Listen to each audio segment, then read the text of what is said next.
Kebetulan saya ketemu terakhir dengan adik saya tuh Kamis malam Jumat.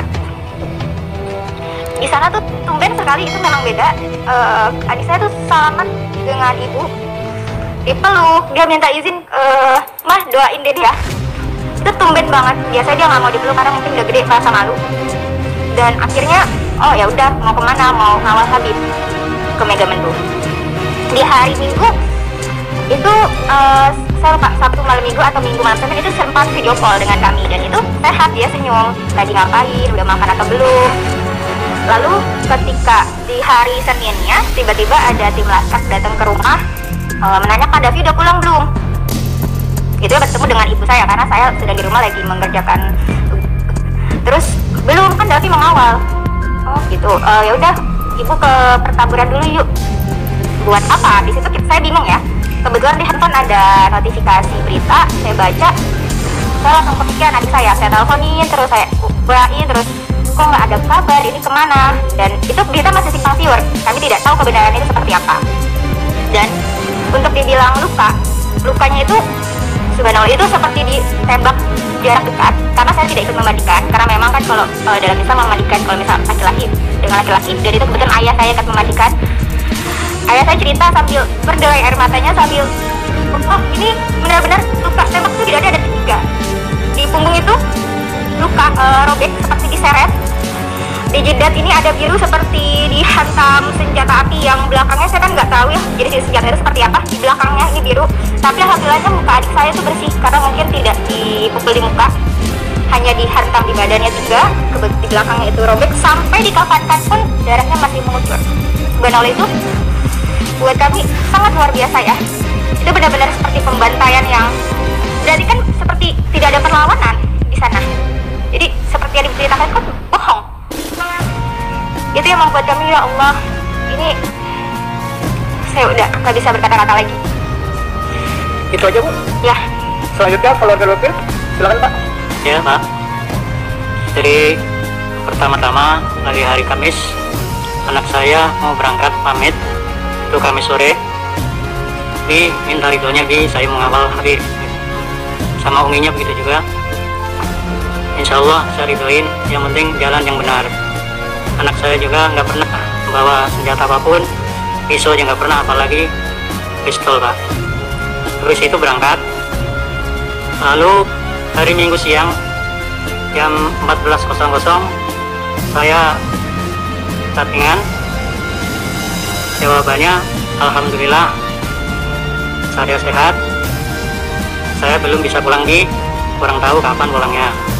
Habis itu saya nggak berhubungan lagi Pak. Tahu-tahu hari Senin kira-kira jam 3 sore itu ada kabar dari tetangga ke rumah bahwa di berita media sosial maupun TV Pak, itu anak saya termasuk yang diculik Pak. Karena apa diculik? Karena saya melihat sendiri pas dimandikan, menyaksikan itu kayak disiksa di punggung sini nih, kayak gesang Pak. Terus mohon maaf, kemaluannya itu bekas diinjak, dan BPC bengkak biru, dan tangannya sini terkelupas, dan juga tembakannya itu dari jarak dekat 4 lubang sini Pak, nembus ke belakang semua Pak. Nauzubillah sama nauzubillah. Jadi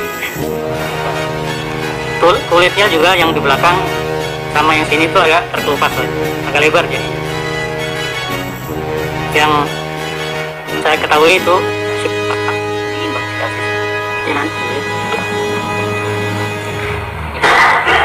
jadi menjawab pertanyaan tadi cukup seperti itu kejadiannya.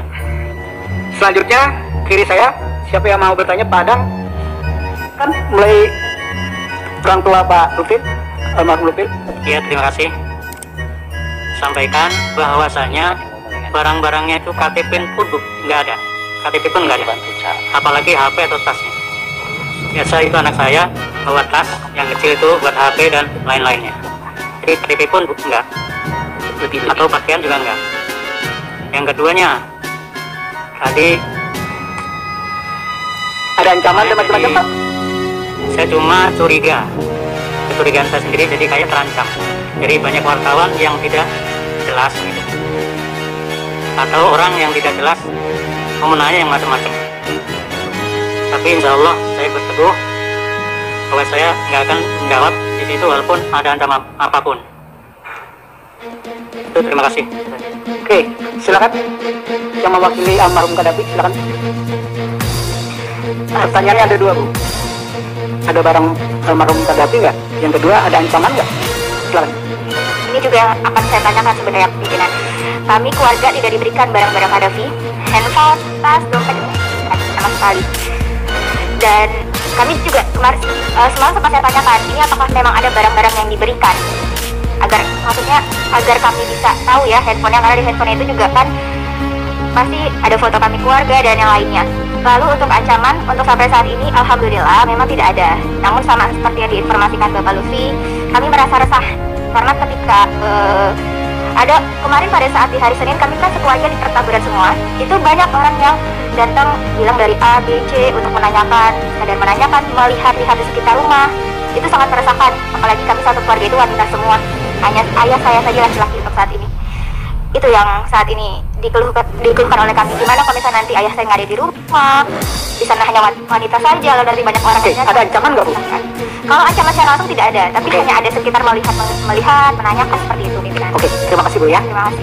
Silakan keluarga Reza dulu. Silakan, Bu. Apakah ada barang Reza pada saat jenazah? Ada atau enggak?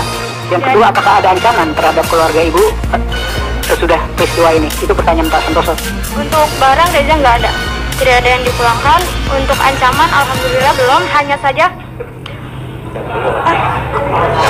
jangan sampai wartawan yang menanyakan keluarga Reza simpang siur bolak-balik melihat rumah, menanyakan sama orang-orang sekitar situ tentang Reza.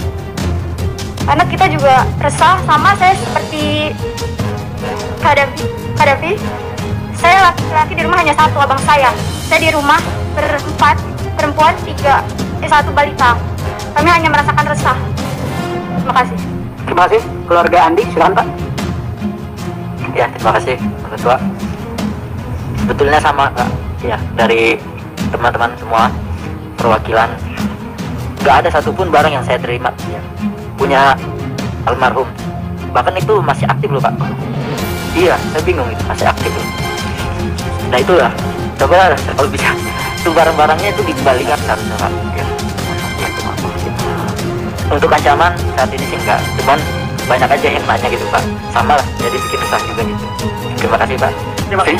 Assalamualaikum warahmatullahi wabarakatuh. Kami juga turut berduka cita dan mendoakan agar almarhum ini benar-benar menjadi syuhada. Saya ingin menanyakan terkait dengan keluarga korban dan sepengetahuan dari kakaknya atau pamannya ini. Ya, lebih mirip mungkin dengan Pak ya tadi. Apakah ada misalnya memang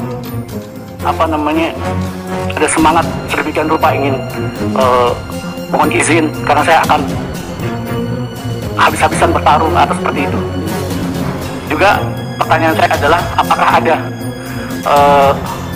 pernah mengetahui gitu, berapa lama mereka menjadi pengawal dari Imam Besar Habib Rizik Syihab, berapa lama apakah mereka dilatih khusus untuk itu atau bagaimana?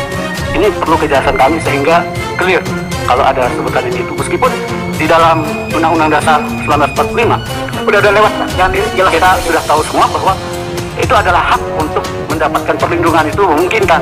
Oke, cukup Pak, cukup begitu. Ada dua pertanyaan, bertarung habisan-habisan itu maksudnya apa? Bingung nih kalau udah korban. Ya begini, biasanya ada semangat seperti itu.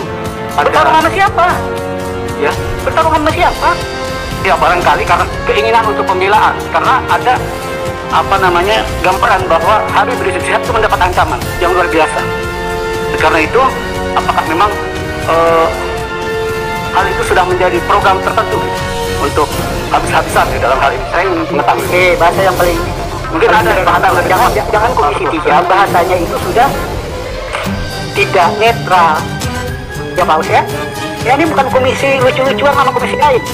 Ya, bahasanya itu jangan bicara mengungkit yang sesuatu yang belum jelas. Saya tegur ini sebagai pimpinan. Ya, mau bentuk kapan bentuknya? Ya, yang harus didengar apa yang dijelaskan oleh keluarga korban. Itu ada persiapan perang, nggak ada kan Bu? Ya belum nggak ada Pak, ada pertanyaan ini. Itu yang cocok pertanyaannya, ya ada nggak ya pelatihan khusus untuk melakukan pengawalan? Nah, itu agak relevan. Silakan, ada nggak pelatihan khusus itu yang Ibu ketahui? Kalau nggak tahu nggak usah dijawab Ibu.